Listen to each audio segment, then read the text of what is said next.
Think about an A.J. Bailey book with like maybe a shark or a stingray swimming across the edges of it. That'd be kind of cool. So that would be pretty darn cool. Yeah. Yeah. Nobody'd buy it, but it'd be cool. So thanks, Doug. Welcome to the Two Authors Podcast, an entertaining chat show hosted by best-selling mystery and thriller authors Douglas Pratt and Nicholas Harvey, in lively, humorous and informative conversation with distinguished guests who share their thoughts and experience about forging a successful author career. Welcome to the show, everyone. Hope everyone's doing great this week. How you doing, Mr. Nick? I'm good. I'm near you. I'm across the river from you. Should we stand at either side of the river and wave? We could, yes. You're not you. In fact, you drove close to my house to go do some stuff. So for no reason at all. For no reason at all. In a big hurry for no reason at all that I didn't have time to stop and say hi. But yes, I did. Well, hey, we got a great show today because our guest today is thriller and suspense writer Matty Dalrymple, and we're going to chat with her shortly. But before we get started, I have a listener question for you that comes out of Long Beach, California, from Miss Molly. She wants to know, what are your top 3 computer software programs that you couldn't live without? Is Pornhub software, or is it? I think that's more of an app. But, hey, maybe we probably should think about advertising there. That might be a good spot. So. Maybe that's what you think. That's where our readers are. I'm kidding, people. I'm kidding. Oh, it's a good question. So let me think. I'll work backwards. So Vellum, I use Vellum. You have to have a Mac to use Vellum. Vellum is a formatting software that gets everything ready to upload to any place you're selling your books, like Amazon. And it formats it for the print or ebook and all that stuff. It's a marvelous, marvelous piece of software. And I switched back to using Macs a few years ago just because I wanted to have Vellum. And you can write in Vellum as well, which will come up in a second. So the next piece of software, so Vellum I couldn't live without. I feel like that's definitely a big thing. And then Scrivener, I write in Scrivener. So does Doug. We both do. And it's pretty useful when we're co-writing because we throw the files back and forth. And Scrivener's lovely because it's set up. It's for writing. It's for an author, and it's got all this other support stuff in there, and it's really, really good. But if I was pinched down, you kind of have to have Microsoft Word because all the editors use Microsoft Word. So when you send it to your editor, so I write in Scrivener, I export it into Word, I run it through Pro Writing Aid, which is really good at checking your stuff, phrasing and spelling and lots of other things, repeated words and things like that. But you have to have Word. So now I'm adding up lots of softwares here. Scrivener's going to be the one that gets pinched out of the deal here because I can write in Word and I can write in Vellum, but I can format in Scrivener, but not nearly as well as Vellum does. And then here's the other one is for doing graphics. I use CorelDRAW because I'm an idiot. And all the world uses Photoshop, but I learned in the late 90s to use CorelDRAW, and it's a vector art program as well as having PhotoPaint. Which does kind of what Photoshop does, but not as well. But the vector art side is brilliant. But anyway, I piece all my graphics together in CorelDRAW. So I would really be, because it's the one I know, I'd be stuck without that. So I'd say Vellum, Word, and CorelDRAW, and I'm kicking and screaming to give up Scrivener. What about you, Doug? Well, definitely say, I use Scrivener as well, and I think it's extremely useful. But like you say, Word is going to be on my computer no matter what. So I would say you're right. We would have to have Word probably over Scrivener if the choice was you have to have one or the other. I do not use Vellum because I don't have a Mac. I wish I had a Mac because instead I use Atticus, which is adequate and does its job. And they have, I will say, while Atticus kind of falls short on a few things, they have amazing customer service.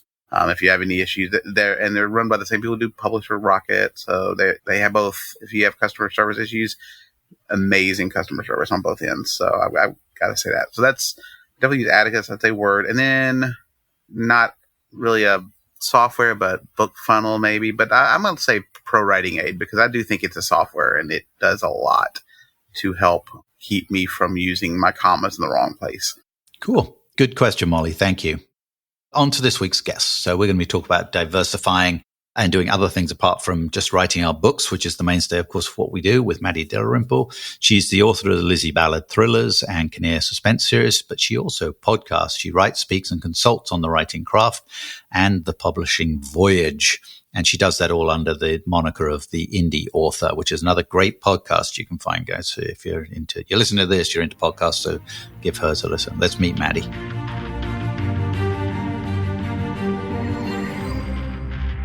Welcome to the show, Matty. It's so great to have you here with us today. How are you? I'm doing great. It's lovely to be here. Why don't you give us a little bit of background on how you got into writing and when you were first published? Yeah, well, I was always interested in writing, but I didn't really pursue it seriously until in 2011. I had an idea for a book. My husband and I were vacationing at the Yellowstone Inn, and I was telling him this scene that I pictured in my mind that played out in my mind like a movie of a woman who has the ability to sense spirits. She has a business based on that. She goes to a home. At the time, I was visiting my sister a lot who lives in San Francisco, or lived in San Francisco at the time. And I pictured it that she was going to one of those beautiful old Victorian homes in San Francisco. She arrives at the house to discharge her engagement, and she can't go into the house because she has such a terrible feeling about the house itself. And the reader knows, but the protagonist does not know that a murder took place there. And so I was describing this scene to my husband, and he said, well, you should write that up. And I said, well, I really don't have any interest in writing screenplays. And he said, well, then, write it up as a scene in a book. And I did that. I stayed up late that night. And if anyone is going to be writing about dead people, the Yellowstone Hotel, which is one of those historic old national park hotels, is the place to do it. I'm sure there are a couple of ghosts haunting the Yellowstone Hotel. And that became the first Ann Kinnear suspense novel, The Sons of Death. And that came out in 2013. And since then, I have put out 10 novels and 1 novella and 3, soon to be 3 in just a couple of days, soon to be 3 nonfiction books.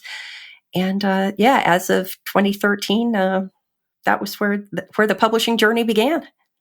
And always indie? Always indie, yes.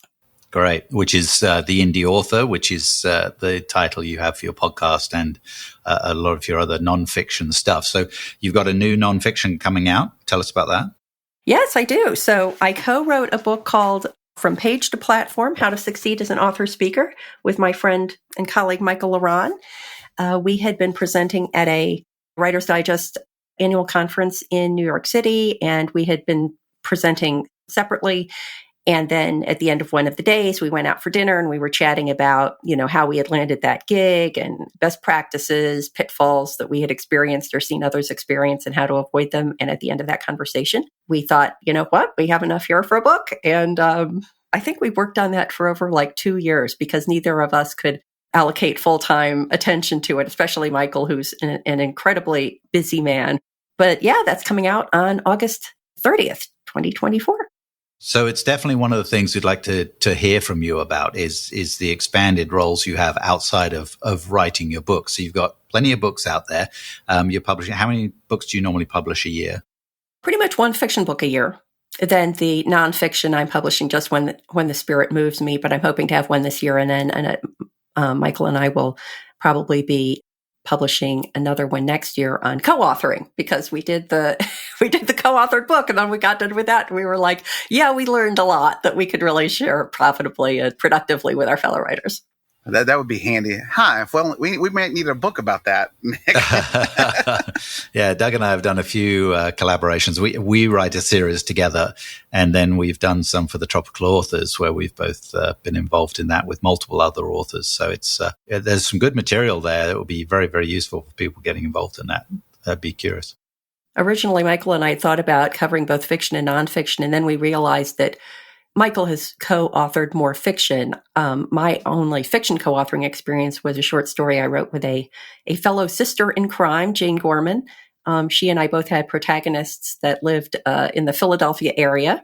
And coincidentally, when I wrote the first Ann Kinnear suspense novel, not having discovered Jane Gorman's books at that point, I described Ann's former boyfriend as Dan Kaminsky. I introduced him as Dan Kaminsky. And then I found out that Jane had a series with the Adam Kaminsky mystery novels.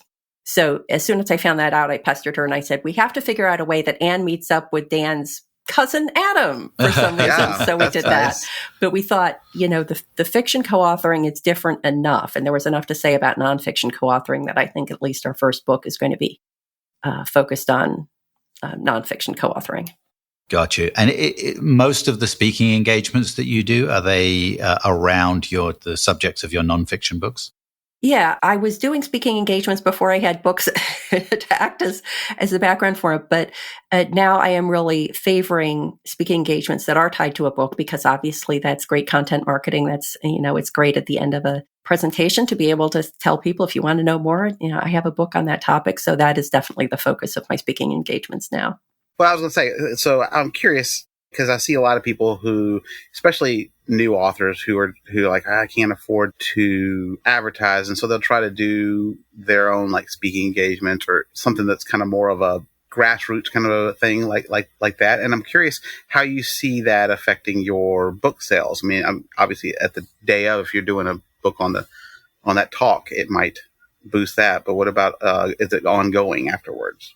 Well, I have found, specific to speaking engagements, that I have made much more money from the speaking engagements I've landed for my books than I have from the book royalties. I mean, I actually haven't checked recently, but I would guess that that's still the situation. And so my books are more of like a calling card, so that when I'm applying for a speaking engagement, I can say, I would love to talk with your audience about podcasting for authors, or becoming an author speaker, or using fiction for marketing and promotional purposes. And guess what? I have a book on that topic. And so, yeah, it has been more of a calling card for me. So it kind of it legitimizes your talking points. Sure. So, Exactly. Yeah. My question I was going to have was actually similar. So with those speaking engagements and the nonfiction books, after those events, do you see a bump in your fiction books? It depends on the audience. So, for example, Jerry Williams and I did a presentation at the International Thriller Writers Thriller Fest, Craft Fest portion, there's a mouthful, on using podcasting as content marketing. And Jerry and I both have podcasts, and Jerry, who has been a guest on my podcast, was invited by ITW. Jerry's also the indie author champion for the International Thriller Writers Organization. And she was asked to do a presentation initially on indie publishing. And she said she would really prefer to talk about podcasting as content marketing, and was kind enough to invite me to co-present with her. So the nature of that was that I did see a bump in my fiction sales for my thrillers after presenting to a group of thriller writers at Thriller Fest. Yeah. In some cases, I'm presenting, to a writers group of writers who are both writing and reading a mixture of genres. In that case, it's not so much a bump, so any exposure is good, but neither in the fiction nor the nonfiction book sales is where I'm really getting the benefit of those engagements. Right. It's actually from the fee itself for speaking. Yeah, exactly. So, you also have worked with book clubs, and I'm kind of curious how you get connected with book clubs. So I know there's a lot of them out there, and trying to get them to go, hey, let's read this particular book. And how do you manage that? Because I know that's something that a lot of authors would be interested in. Yeah, for me, well, early on, many of my book club appearances were friends who were members of book clubs who lived in my area, because initially I was only doing book clubs that I went to in person. And then around 2020, when everything went virtual, that opened up the opportunity for book club appearances anywhere. But it's been kind of tough. I love doing book clubs because book clubs are the best market research an author can do. And there is really nothing more fun than sitting around, especially if you're a fiction author, and listening to a bunch of enthusiastic readers talking about your characters like they're real people. It's very gratifying. And also, you can hear their reactions. Like sometimes their reactions to particular characters, especially secondary characters, were quite different than my own reaction to them. There are some characters that I love. I almost always love my bad guys. But book club readers do not always love my bad guys. I mean, they like the character. They like the experience of reading about the character, but they don't kind of empathize with them the way I, as the creator of them, need to empathize with them. But actually, it's been tough. I would love to expand my exposure. Anybody in book clubs out there, keep this in mind, in the book club area for those reasons. But I think it's hard to get over that hump of, you put the word out on social media or in your email newsletter, whatever. And my suspicion is that people don't think about it for themselves. Like it's kind of a novel idea. And so I think people say, oh, I bet other people would that would work really well for them. And I haven't really found a way to get over that hump. I'd be curious about your thoughts about that. Like, how can you say, yes, this is really directed at you, reader or email subscriber or follower? If you're a member of a book club, I'm speaking to you. Do you have any thoughts about that? If I had some thoughts about that, I'd be a whole different ballgame. I think that's the challenge of always is getting people to see your stuff as being viable for them. And that's, and in all of our marketing, that's what it's all about, I guess, to some extent, and is trying to you throw the net wide and hope that one or two people are like, oh, that would be perfect for me. So that is tricky. I haven't asked my newsletter subscribers, and I definitely should. This is a kick up the derriere for me to put something in there and put the offer out there. I had some folks at one time ask me to potentially speak at their book club, and it sort of other things came up and it fell by the wayside, not on my end, on their own. But I think it's a great way of communicating. Like you said, there's huge benefits coming back to you. There's also, it's great. We're always looking for content for our social media, right? We're always looking for something that's personal content to put out there because that gets the best reactions and what have you. So it's great for that. So it's worth offering. So I'm just trying to think from a newer author's point of view that maybe doesn't have a big newsletter list and what have you. I would think combing through Facebook and searching for book clubs that cover your genre, whatever that might be a place to start, and then reaching out to them and making an offer. It's probably fine. You just got to be careful. If you get in a group, careful what you post, because they'll have rules about posting and not advertising your stuff. But you can often send a message to the host and stuff like that. But I think that's probably a good way. Yeah, I have definitely had good luck with reader groups, like online reader groups, like in Facebook groups. And I think that I've gotten all of those invitations as recommendations from fellow authors that I know. And then, the organizers of that group asked that person if they had any recommendations, and they recommended me. And then if I got one, and I made the experience as good as I could for the organizers and the audience, and I made it as easy as possible for the organizers, then I would get repeat invitations, display professionalism and you're likely to get invited back. Those have been good for all the same reasons, and also has the ease of doing it from the comfort of your own home. Then you're not just preaching to friends and family, you're reaching an entirely different audience of people. And I think that the key there is to really build your network of fellow authors, let them know that you're interested in those kinds of opportunities, and then find out from them what opportunities they're interested in, so you can have a mutual benefit by keeping them in mind when those kinds of opportunities come up. And I would think it has a lot of, it's just something I tell a lot of new authors, is that what you get is you start building these super fans, because it's so much reader engagement. Because it amazes me, and Nick and I talk about this all the time, we get emails from our fans who, will give us, I've had a lady who sent me an email when her husband died, and how, she was sorry she hadn't gotten back to me because her husband died. And I was like, well, it's amazing that that's the kind of relationship we develop with fans, and that kind of interaction would probably do a lot to build that.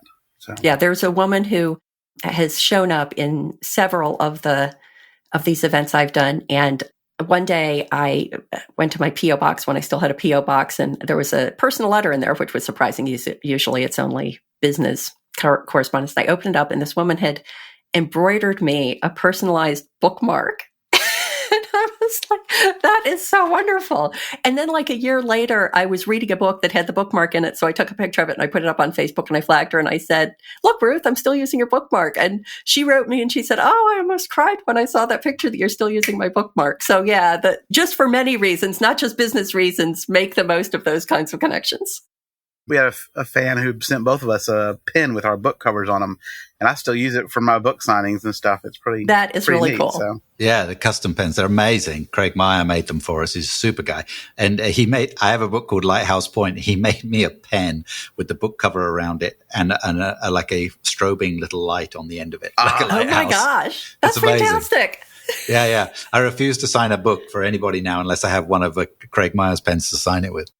All right. So you're wide and you're selling through your website. Let's talk about that a little bit, because that is very buzzy at the moment, and a lot of people are trying to do that and build their direct sales. How long have you been doing it? Well, I've probably been doing it for, 5 or 6 or 7 years. I use Weebly at the moment, although I'm in the process of moving my site off Weebly because Square, which owns Weebly is not committing to support Weebly after get the middle of next year. me started on the Weebly Square business. I went to Wix.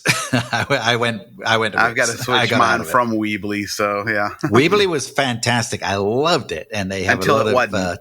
until it wasn't. Until Square took it over and went, yeah, you're done. Well, I'll just slip in a little promo here that very recently on the Indie Author Podcast, I spoke with Pauline Wiles, who's a website designer specifically for author solopreneurs. We had I was considering engaging her to help me through this transition. I had the conversation I would have with her as my consultant, but I published it for people on the podcast. So Lovely. I know a lot of people were in the similar situation and benefited from that because they could see some of the things that Pauline was saying. Oh, yeah, you definitely want to do this. Or, oh, no, you definitely don't want to do this. But I had, Weebly had a store built into their platform, and I had my books up on that for a while. And then I can't remember exactly what the technical limitations were on the Weebly online store, but I didn't really want to use it. But I didn't want to go the Shopify route either. I didn't want to spend that much time on it. So I opened a PayHip store where I sell. Originally, I was selling ebooks and print copies, signed print copies. And then earlier this year, we had a flood at our house and it destroyed all my book inventory. Oh, so my gosh. Yeah. That hurts. Yeah. That was a drag. So I took all my print books down from PayHip, but I wasn't really selling that many print books anyway, which I actually didn't mind because I didn't want to take on the logistical side of fulfillment. And I know actually one of the things that Pauline had talked about in our conversation was options for selling books from your direct website, but where you're not doing the fulfillment. Obviously, that means they're not signed copies, but it is a way for those super fans to support you by purchasing through a platform where you're going to be getting more of the royalties. So I haven't explored that yet, but that's on my checklist. Yeah, there's a couple Book Vault and Book Vault. Yeah, exactly. That's what she recommended. So yeah, they're pretty interesting how some of those work, and they're worth looking at. I've talked to them when I was at a con not too long ago, and I was like, it's interesting. They've got some really nice, like if you're doing some fancy, especially if you're doing fantasy or romance and you want those nice embossed covers, they do a really nice job of those. So in one way, I'm glad that the thriller genre isn't into the sprayed edges and embossed and everything like that. And in one way, I'm really sad because they're super cool. And their fans are really collectors. Think about an A.J. Bailey book with like maybe a shark or a stingray swimming across the edges of it. That'd be kind of cool. So that would be pretty darn cool. Yeah. Yeah. Nobody'd buy it, but it'd be cool. So thanks, Doug. I mean, it's like doing a hardcover. Like you do a hardcover and like everybody's like, oh, that's great. And nobody buys it. So yeah, that's stick true. with the paperback, All right, Matty. So selling direct, how has that changed the way you market your books? Because you've got to send it when you're wide, right? You've got all these avenues you can sell through, but obviously you want people funneled to your website. Is that what you put in your links? Do you run Facebook ads? Is that how you advertise? I stopped running Facebook ads. Facebook ads were very, very good to me in like 21 and 22. And in 23, I think for me and for every other author that I've spoken with, they really died. And so I've pretty much discontinued doing Facebook ads, except that I boost every post that I put up on either my Matty Dalrymple business page or my indie author business page for $1 to people who follow my page, because I have like a pretty good following, but I know that those people weren't seeing them. And so I just boost everything for $1, but I don't run any ads. I actually got much better engagement once I started doing that, not surprisingly. So what I generally do is when I'm putting a link out for my books, I will generally use a Books to Read link. So Books to Read is offered as a service that you get if you publish through Drafted Digital. I think, in fact, you may even be able to use Books to Read even if you're not a Drafted Digital. In there, you can enter all the platforms that you want to include links to. Much of that is automated, but you can also manually add a link to, in my case, my PayHip page. So what I generally do is I send people to the Books to Read page, and then they can select, what platform they like to read on. If they use Books to Read, then I think that they can indicate what their preferred platform is, so they don't have to do that selection every time. But I'm not actually so focused on driving people in general to PayHip because I think this sounds funny to talk about among authors because this seems so obvious to us, but I think there's still a big pool of readers, at least in the demographic that I believe are buying my books, that don't totally get the whole direct sales thing and who might be suspicious about buying a book off something other than a recognized retailer. So I do it almost as, again, for those super fans and saying, if you want to buy my book from the platform that I'm going to make the most money from, then go to PayHip. But otherwise, if you want to buy it on Barnes & Noble, if you want to buy it on Kobo, if you want to buy it on Amazon, that is okay with me too. I'm much more focused on trying to lessen my reliance on Amazon and using things like promos on other sites in order to even out my division between what I'm selling on Amazon and what I'm selling on other sites. So you talked about you have a pretty good following, and this is always the big question a lot of people ask is how do you continue to grow that? How do you grow that either on your Facebook page or on your newsletter? I mean, what is your strategy for doing that? Well, I always include links to my Facebook page. Facebook is the platform I'm most active on. And in fact, when I gave up on Twitter, I would periodically go in just to post images that would say, I would love to see you over on Facebook. Because I thought at least that was minusculely less likely to be, noticed by the Twitter X algorithms and ignored. I'm starting to do that with Instagram too, because I just don't get some of these platforms. And I think if you don't get a platform and if you don't enjoy interacting with it as a user, as a consumer of the content, that you really can't be that good at interacting with it as a provider of content. I love Facebook. I've been on Facebook for years. I feel like I kind of know all the buttons to push. And so I would be on there anyway. And so I try to do everything I can to optimize the experience for the people that are already following me, but I'm not actively pursuing people to follow me there. Like this period of time is kind of just let's get everything in order with the people who are already following me. And I'm shifting my attention much more to let's advertise and promote on platforms where people are, guess what, looking for books to buy. And so I'm focusing much more on Amazon and BookBub than I am on Facebook these days. Is there places that you found, like on Apple and stuff like that? How do you advertise there? Do they have a medium in which you can advertise? Well, if you distribute through Drafted Digital to Apple, then oftentimes Drafted Digital will advertise to its authors Apple promotions that you can submit to via Drafted Digital. Same with some of the other platforms. I distribute direct to Kobo because I wanted more direct interaction for Kobo promotions. And I've done really well in Kobo, especially for box sets. Kobo readers are just known for being enthusiastic about box sets. And so whenever a promotion comes up, if you distribute through Kobo Writing Life, then they have a promotion tab. You can go in there. You can just scan through for the ones that apply to you. You can submit for those. For Apple, I had been submitting via Drafted Digital, but somehow I got on an email list. And so now periodically I do get solicitations directly from Apple saying, we're having this promotion. Do you want to submit? And I suspect that once you get on that list, you'll get prompted for it. So if I have the opportunity to submit directly to Apple through those, then I do that rather than going through Drafted Digital. Kobo promos is something that I go after actively. I go after the Apple ones when they become available. And then I also scan the Drafted Digital opportunities that they share out for the platforms they distribute to. So we have another question that we ask everybody. So this is just kind of our traditional question here, but kind of curious what you think your author superpower might be. My author superpower is organization. Now, she just verified her superpower because you see how organized she was?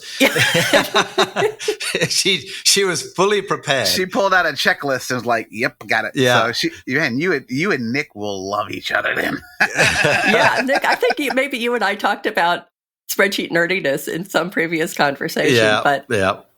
I guarantee you Nick's got a spreadsheet up on his computer right now. I would bet money on it. So we should all do screenshots to illustrate what we have behind our. And yes, it is a screenshot. I mean, in the intro, he was mentioning Pornhub. We might not want to do that. So I was kidding. Well, you'll have to send a screenshot to confirm that you were kidding. Yes, call him out, Matty. That's good. Well, we're not a visual podcast, so all the listeners will be like, oh, thank goodness. Yeah, no kidding. All right, Doug, you got a wheel to spin? I do have a wheel to spin. And we're spinning it around. What's one word you'd like to hear used to describe your books?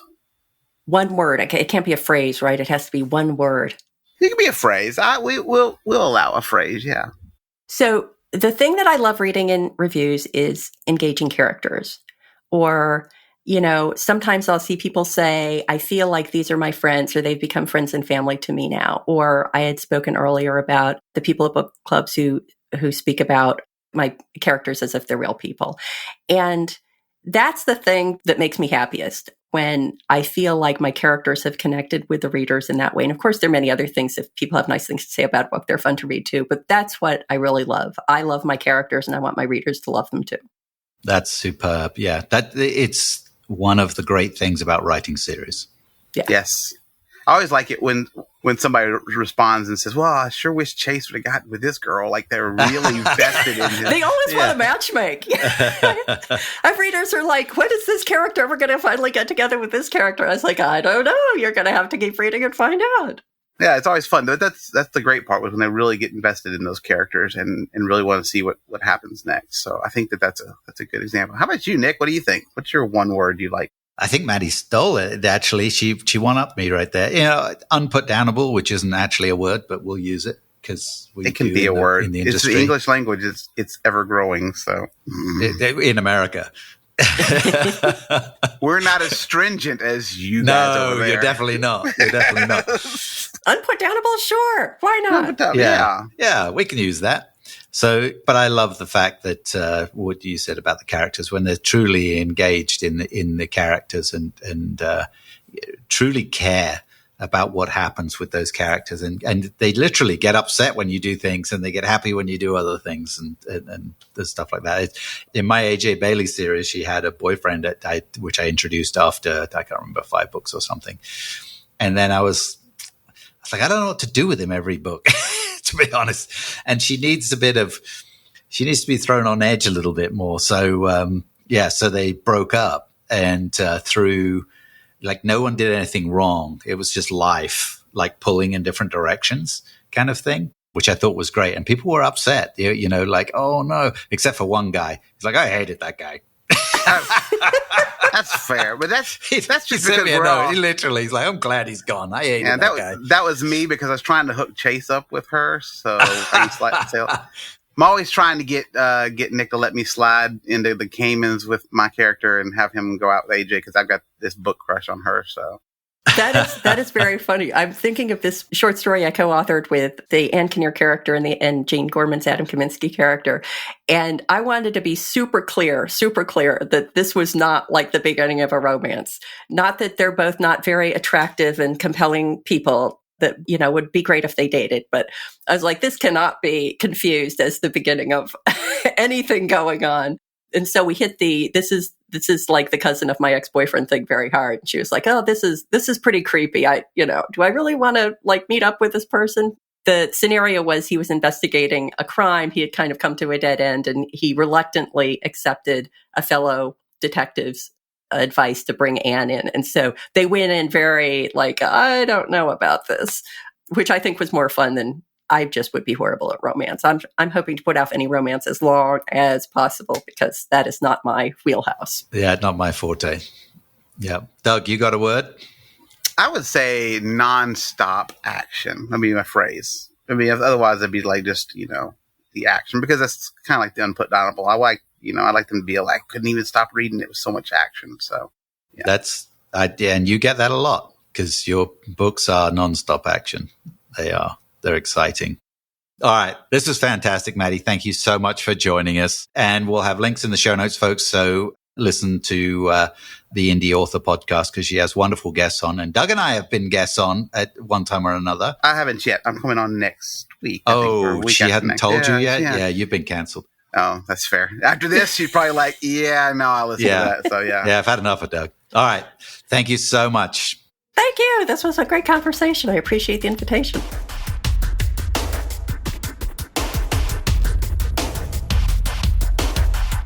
Thank you, Matty. That was lovely. She's super. That was great. She was awesome. Yeah, and she's got great guests. Apart from us, she does actually have some quality guests on her podcast with some great info. So if you're an author, check out the Indie Author podcast. So, and some good content there. So, I think a lot of the point is, as authors, we're head down, we're writing, and, a lot of us are introverted, and the idea of standing in front of people and talking and stuff like that is painful. But there's lots of different ways to diversify and do other things around that can expand your footprint. And potentially, maybe not as a speaker like Matty does, where she gets paid for speaking and presenting, and she's done the nonfiction stuff, but like the book club stuff, where it's a smaller group where they're just chatting about your stuff. This is your people. I think that's maybe an environment that's worth exploring. I came out of this feeling like I've done a really shitty job at pursuing that. Something she didn't mention, I think if you're looking at getting into a book club, maybe the best way to really do it is to find one that would fit your books and actually join them. Like if you're a new one starting out and you want a book, you're looking for somebody who's writing in that, to find book clubs that they're reading stuff that's in your book. And then after you've read a couple of those and you're going to talk about it, at some point, maybe you can interject yours and get yours read there. It's a good opportunity, I think, to do that. And there's a lot of book clubs out there who are just looking for new things to read that are different. Heck yeah. New authors, new content, that sort of thing. And especially at the beginning of a series, which is always fantastic to get into. So very cool. All right. So what's been new and interesting in your world, Mr. Doug? This last couple of weeks, I've just been busy. I've been traveling. I had some book signings, and then I did some diving, and now I've got coming up on a couple of conferences. So not a lot of writing, unfortunately. So I got to sit down and buckle up and do that. So it's fun. How about you, sir? What are you up to? Well, I think I jinxed myself. So before, and I think I've said this on the show, that I've talked about Arkansas as the state because it's Kansas. So how is Arkansas? Arkansas, it should be Arkansas. So, do you know, and I think I've said this to you before, it's actually illegal in the state of Arkansas to mispronounce it. Well, I think I found that out because as we were crossing Arkansas, the RV broke down. And we broke down on Monday nights. It spent 8 hours by the side of the 40 freeway having trucks whiz by.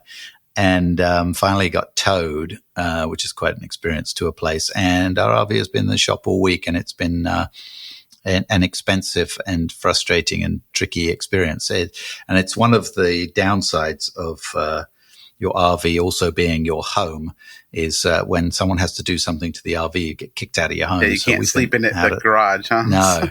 Yeah. So it's been what was going to be a lovely week near you in Memphis, where you and I were going to get together and do some stuff when you came back, and I was going to be head down writing. Has been a very compromised week of running back and forth to this shop that's been pretending to repair our RV. And you've been in West Memphis, which is right across the river. West Memphis in Arkansas. Yeah, we're across the river. I know that first day when you told me, because West Memphis is not far from me, and you told me where you were staying that first night, I was like, yikes. And West Memphis is a rough section. But you get limited. When you drop in at midnight to find a hotel, you don't really know. So it's... No, we stayed in a really dodgy little place when we didn't have much choice because it was literally midnight when we were trying to find somewhere.